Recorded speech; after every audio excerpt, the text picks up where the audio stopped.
All right. So welcome everybody to week 2 of our Facebook Live series.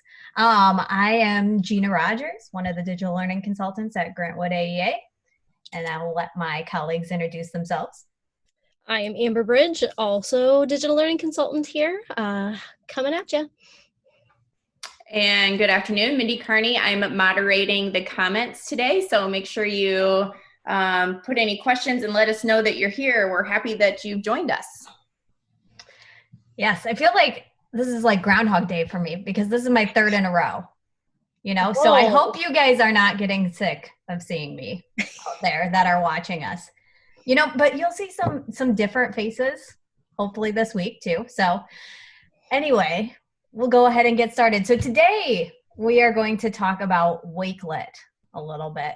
And so Wakelet is one of my favorite tools from the past, I guess, 2 or 3 years. How about you, Amber? I completely agree. Mindy Carney and I have had a running conversation about how much we love Wakelet for the last 2 years, and whether or not it is better than some other tools out there, and that is still to be determined. Oh, Maybe the audience today can help us decide that. Oh, what have you talked about it being better than? Ooh, do we want to say? Do we want to throw tools under the bus? You're not going to. We're not going to have a face-off here. Okay. We don't want a tool drop, you know. No, we don't. Maybe someone will suggest it in the comments of what they think the tool would be like that this is most like. Yes. So if you have any ideas as far as what this tool is most like or how you could see yourself using this tool with your classroom or in your distance learning classrooms, please drop it into the comments down below. Also, we are trying to get more top fans, so we would really love it if you would interact with us today. I'm just kidding on that, but kind of not, because you get a little badge and be super fun to see who's top fan. So interact with us. All right. So as you know, if you've been following along, our team put out a continuous learning plan last week or 2 weeks ago to help support teachers in this transition time now to distance learning. And so it's divided up into 4 phases. And we felt like Wakelet really helps teachers or supports teachers in phase 2, which is helping build students' capacity to learn online. And then also phase 3, helping students build their capacity to communicate and collaborate with one another online. Wakelet is really nice in that it's flexible and very easy to allow collaboration between students. And it's free. Yes. We love it when a tool is completely free.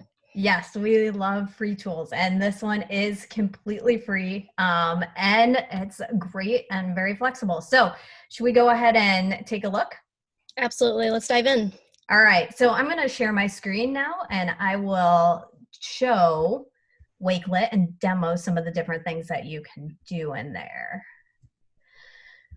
All right.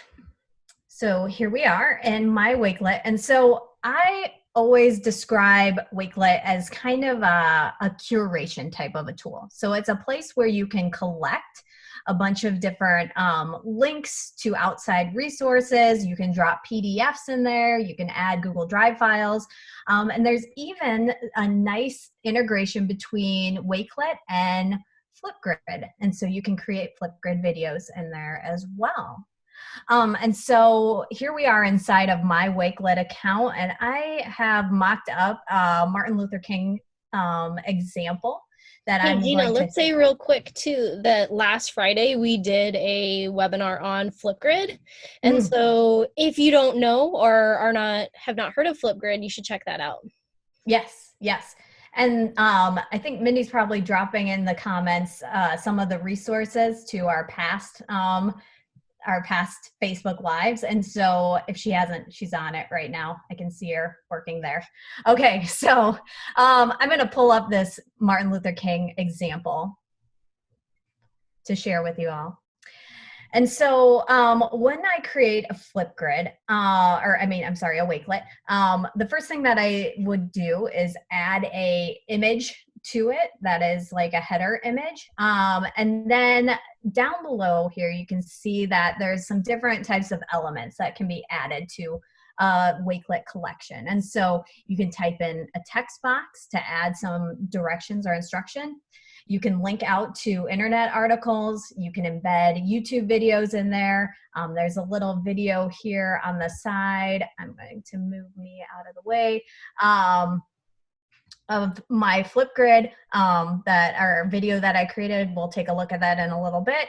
A link here to a PDF that was online, and then actually a link out to another Flipgrid, another Wakelet from another teacher.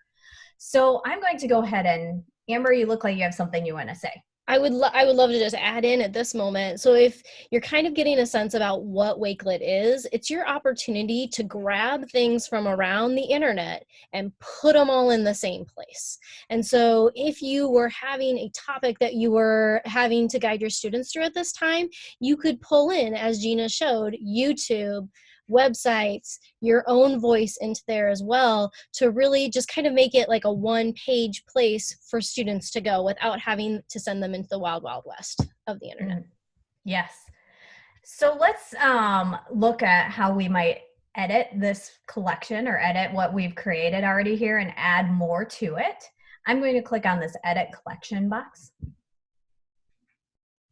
And so that will then push us into kind of the editor. And you'll notice here there is this green plus button with the little line across the top. And if I click on that, that is where you'll find the different elements that can be added into your Wakelet.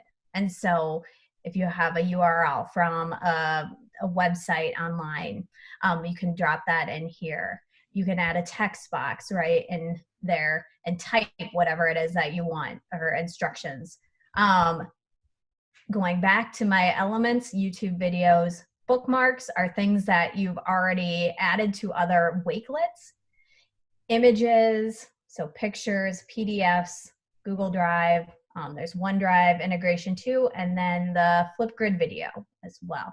I think it's also important to note that Flipgrid lives on your computer, but it's also an app too. So I have found with the image option, it's really cool to kind of take your own photos and plop them into a Wakelet board to be able to create your own unique collection too. So which one of these should we show, Amber? Oh, well, what do you got up your sleeve? What do you want to add to the board? I don't know. Why don't we add, let's try to find a YouTube video. Okay. So I'll go ahead here and I can just execute my search right in here. I'm going to look for Martin Luther King. So I'm not going to lie, Gina, I've never done this before. Really? I've always had my other tab up and then use my Wakelet extension, which we'll talk about here in a second, to put stuff on the board. I've never actually searched right within Wakelet, so that's awesome. Yeah. So I'm going to just take a look through here, and it looks like we have a video from Scholastic. And so I might add that one in to my video or into my Wakelet, and you can see it drops right in there.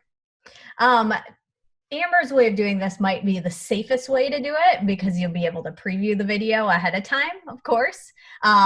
Which we always recommend before sharing any videos out with students, that you watch the video all the way through. To the very, very end. Yes.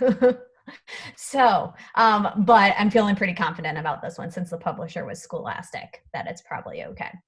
And so then before you say done, can we just play with one other feature right here? Yeah. Right now, Gina has it in the mood board layout, which I love. That's my favorite. But can you show them what the other types of layouts look like? Yeah. So if I click on the change layout button right here, there is a media view, which kind of stacks everything right on top of each other and makes the videos nice and big right there in the Wakelet board. Compact view creates more like thumbnails of everything. Grid view just looks a little bit more like a grid. And then mood board is where I was to begin with. And it's real easy to move things around too in Wakelet. And so if I want to just move this up to the top, so I switch my layout before, I'm going to just move that up. And then we'll see that that text just moved right to the very top. So easy peasy to move things around.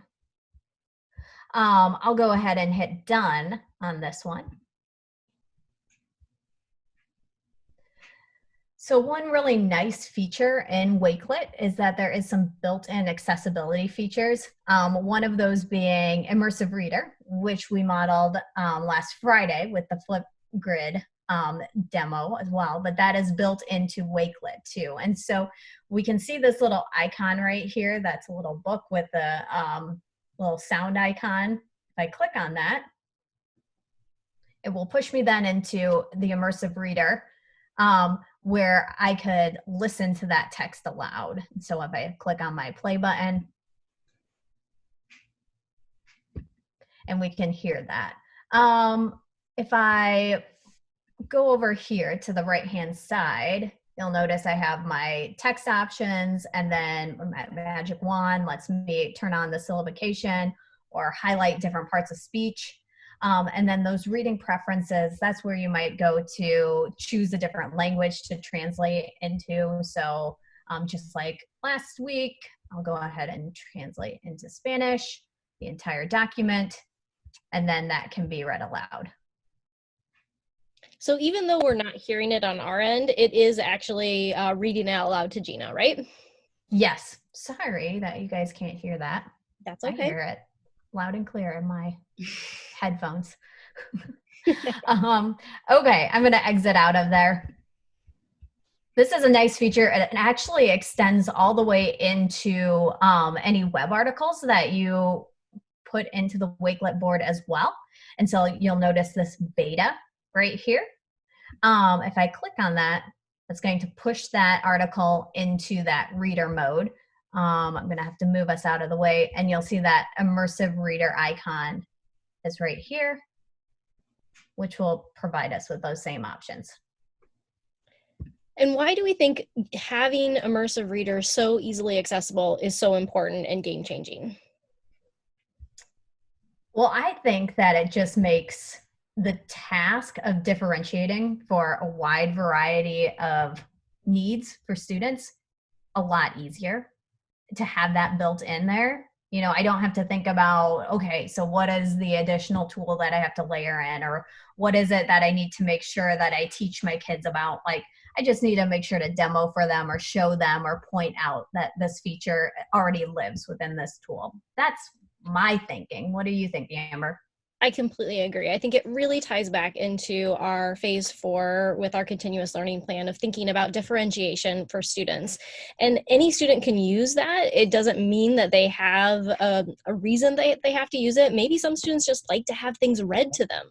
And that gives them that opportunity. And especially with that beta mode of being able to do that on any website of things that you put onto your Wakelet board, I think is super powerful.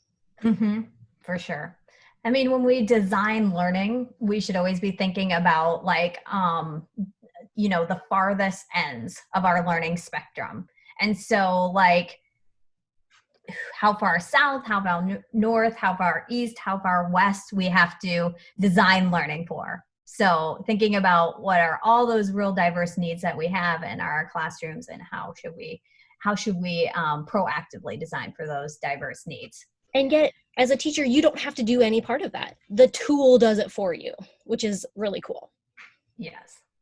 So Mindy, do we have any interactions happening?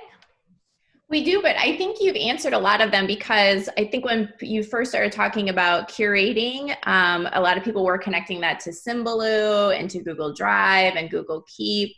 And they said, well, how is it different? But I think, especially even with just showing the Immersive Reader part right now, that you kind of answered some of those questions as far as what makes it a little bit better way to share collections. And, you know, we haven't showed the share feature yet. That might be a great thing to show at this point of the different platforms that you can push it out. Yeah, for sure. And so there's a couple different sharing options up here at the top. So the first I'm going to call your attention to is the share button. which ironically shares with people. And so if you copy this link, you can share that with your students. You can push it out through Google Classroom, Facebook, through Edmodo, a variety of different platforms over here. You can also create a QR code that is scannable for your students to scan and get onto this Wakelet. So if they access the Wakelet via this link right here, they're going to have like a view only access to that Wakelet. So they're just going to only be able to view the content that's on there and interact with it that way. The other option is the contributors button right here. And so if I click on that, and if I share with my students via this link or via this QR code, or if I email my students or maybe my co-teachers that I'm working with directly, let's say I add Amber on this. I'm going to do abridge at gwa.org. There she is. I'll add her on it. And now sure you add her to your contact list as well. All the unsolicited emails, bring it on. Yep, bring it on. All right. So I just went ahead and shared that board with Amber, and now she can contribute to that board. And so if I share with my students via the contributor link or code, or if I invite them directly via email, they're going to be able to change that board. They're going to be able to edit it. They're going to be able to change the content of it. Amber, you look like you have something to say. Did I say that wrong? No, you did it. You said it perfectly right. I was looking to actually add something to the Wakelet board as we were working here. All right. And so one of the tools that I use that we haven't showed yet is the Wakelet extension. That's actually kind of my go-to with that. So I don't know, do you have that on your Chrome? I don't, but I'm going to turn it over to you. So I'm going to stop sharing. You can drive for a while. How's that sound? Oh, sure. That sounds great. You got to close everything that you shouldn't have been looking at before you open up your screen share. You betcha. All right, I'm going to stop share. Okay, so the Wakelet Chrome extension just lives right up here. Once you've added it, I think Mindy might be plopping a link to that Chrome extension into the chat right now. Once you find a page that you want to have as you're surfing and trying to gather resources, you can just click on that W up there to represent your Wakelet. And then what Gina shared with me would be found under my group collections. Martin Luther King example. Now, I did not do any edits to that, so it's going to be plopped down in here and it's going to look a little bit messy. But if I would have gone in and clicked on the Wakelet, and over here on the left side, it gives me the options to edit what the title is for this and add in a description of where it's from, which can help to make the resources that you put in there even easier to understand. Because if I were to go back here, I'm guessing it's going to be at the bottom. What do you think, Gina? I think so. Oh, I might need to refresh.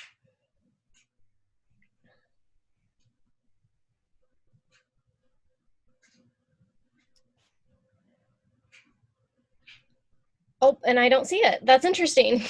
Gotta love it when you do demos in real time here. Let me see. Yeah. Do you see it on your end? Oh. Let me exit full screen.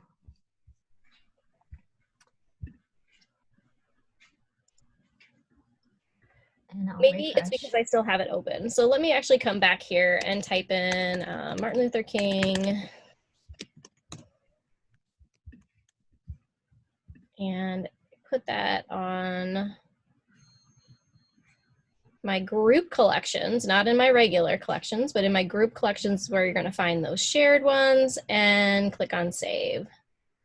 Set item save to collection. So if I go back here, one of the things or updates that Wakelet has done is that it has created an auto save, which is much nicer than the way that it was set up in the past. I don't know. Maybe Wakelet needs to like still have their cup of coffee this morning. I guess it's the afternoon. Right? Hey, Amber, while you're in there, Robin is wondering if you can change the order that you view things in Wakelet. Absolutely. So while I'm in here, if I wanted the video that Gina added to move up, I can either use any of these up and down options to move it up one or move it up to the top to reorder it. Or you can simply, once you hover over it and you get that crosshair bars, you can click on it and drag it, and then that will allow it to go to a different spot.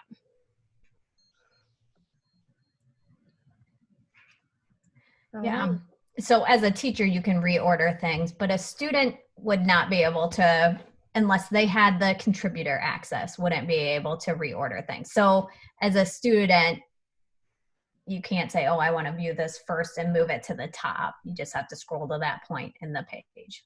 Right. And when you have or give students that access for collaboration, they don't have to have an account. Isn't that the interesting thing that we learned last week? Yes. Yes, they do not have to have an account. So for our under 13s that maybe we're not having them set up accounts or they don't have email addresses to set up an account, you can provide them with a link to collaborate and they won't be prompted to sign in or anything like that. And once they do that, you get the option of, it'll show like their own little collection within the collection. So you can open up another collection within there, which is kind of how Gina had this board set up.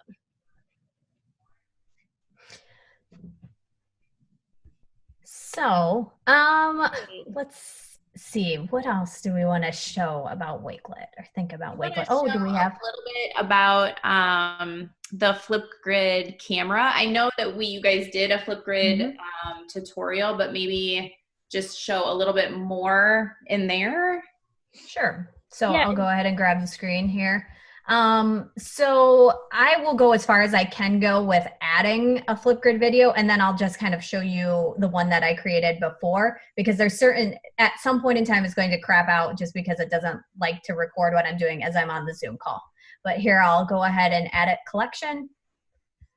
And I'll add right up here to the Flipgrid video. And so if I click on this record button, I'll be able to record myself. There's another interesting option that is built into this Flipgrid camera too, and that's over here to the side with these 3 dots. And one of those options is screen recording. And so I can create a screencast right in Flipgrid if I click on this. And so I can pull up a piece of text and show how I'm annotating different pieces of the text, or show how I'm finding different things in the text, or showing maybe a PowerPoint or a Google slideshow that I'd created and walking the students through that. I'm going to return out of this because I actually have a model of this that I'll show you, and go to my whiteboard option. And so here I could draw and write for my students. And I could record myself as I am drawing and writing and showing them whatever I need to model for them. It's a lot easier if you have a touch screen versus trying to write with your trackpad, as I am doing right now. And it's going badly. I was going to ask, like, is this a guess? Is this like Pictionary? Are we supposed to guess the image? Yes, I'm writing my name in the clouds. That's exactly what it was. And so I don't know if you heard me as it started to play, but it did capture what I was saying and captured me as I was drawing there. And I'll go ahead and hit next. Then I have to take a picture. Next. And it's adding that to my board. So it should be down here. Yep, I think this, where did it add to? This mysterious board. I know, too much action happening here. Here it is. It went right to the top. And then if I hit done, that new Flipgrid video is there at the top. If we take a look at the one that I did earlier, I don't think you'll be able to hear me as I'm talking here, but I pulled up just the I have a dream speech. I'll talk you through what I'm doing. And I used my PDF reader annotation app to pull this PDF in there. And then I just tried to highlight different parts of the text as I was going through it. It's a cool use of the tool of showing the annotation with that as a kind of a mini lesson within the Wakelet board. Yeah. So if I had, for example, some sort of an annotation task and a piece of text that I wanted my students to go through, I might model directly, okay, so here's how I would get started with this. Or if I'm having my students look for details in the text to support this particular claim, I might show them the first detail that I'm seeing. Now you guys go through and find more details to support that claim. Mindy, what do the comments say? I haven't seen a whole lot. I've been sharing lots of links and things. One of the things I added into the chat was that Microsoft actually has a quick little getting started course called Surf the 5 C's with Wakelet. And so I added that link in there because I think it's a good step-by-step. So if you're kind of a text processor where you like to read the text and then do it, it will take you through step-by-step, which I think would be a nice way to get started too if Wakelet is new to you. Yes, I believe that's Surf School, which I signed up for before. So that shows up at the top for your getting going with Wakelet, and they give you some different resources and just how-to videos and things like that, or how-to ideas. Awesome. Well, I think as we think about students too, like as you're emailing or contacting students and trying to share resources, instead of sending them like 10 different links, you could send them one link to one Wakelet board that has all of those things in it. And so it might just be a cleaner view for you to share ideas with your students. Mm. Yeah, and I would add too that the video, being able to add video into that is so nice because we have lots of families who maybe can't meet up at, let's say, 1:30 on a Wednesday afternoon. And so when you provide that video inside the Wakelet, it means whenever it works for that family, the kids are still receiving the same types of, instructions from you or the same message from you, but in the time that works best for them. And then it's also nicely packaged in one spot. So I really think that is really what sets Wakelet above and beyond any other curation tool, is that ability to add some video in. Yeah. And those accessibility features, I think, that are baked right in. And one that I forgot to even show is that video that I just created, I click on my closed captions and then it will close caption that video. I don't talk for a little while. I think I come in here and you can see it captured what I was saying and closed caption that right away on the fly. Bonus. All right, so should we wrap it up here then? Yeah. So we checked all the good getting started with Wakelet boxes for today. Talking about how you can kind of curate and be able to share back out to your students. Yeah. Anything, last words of wisdom, Gina? Gosh, I can't think of any. No, we hope that you get on the Wakelet wave and give this a try. It's definitely one of our favorite tools from the past few years, just because it's so powerful and what it can do. Lots of different options and flexibility there. Yeah. And we hope that you continue to join us. So tomorrow we have another Facebook Live scheduled with Lynn and Beth and Corey, not Gina. We've finally hooked her off of the screen. Yeah, I might Zoom mom. I just might jump in. She just shows up.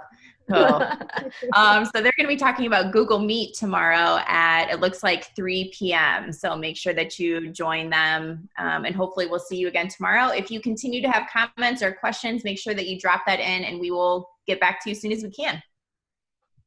All right. Have fun surfing the Wakelet wave. Bye. Bye. you.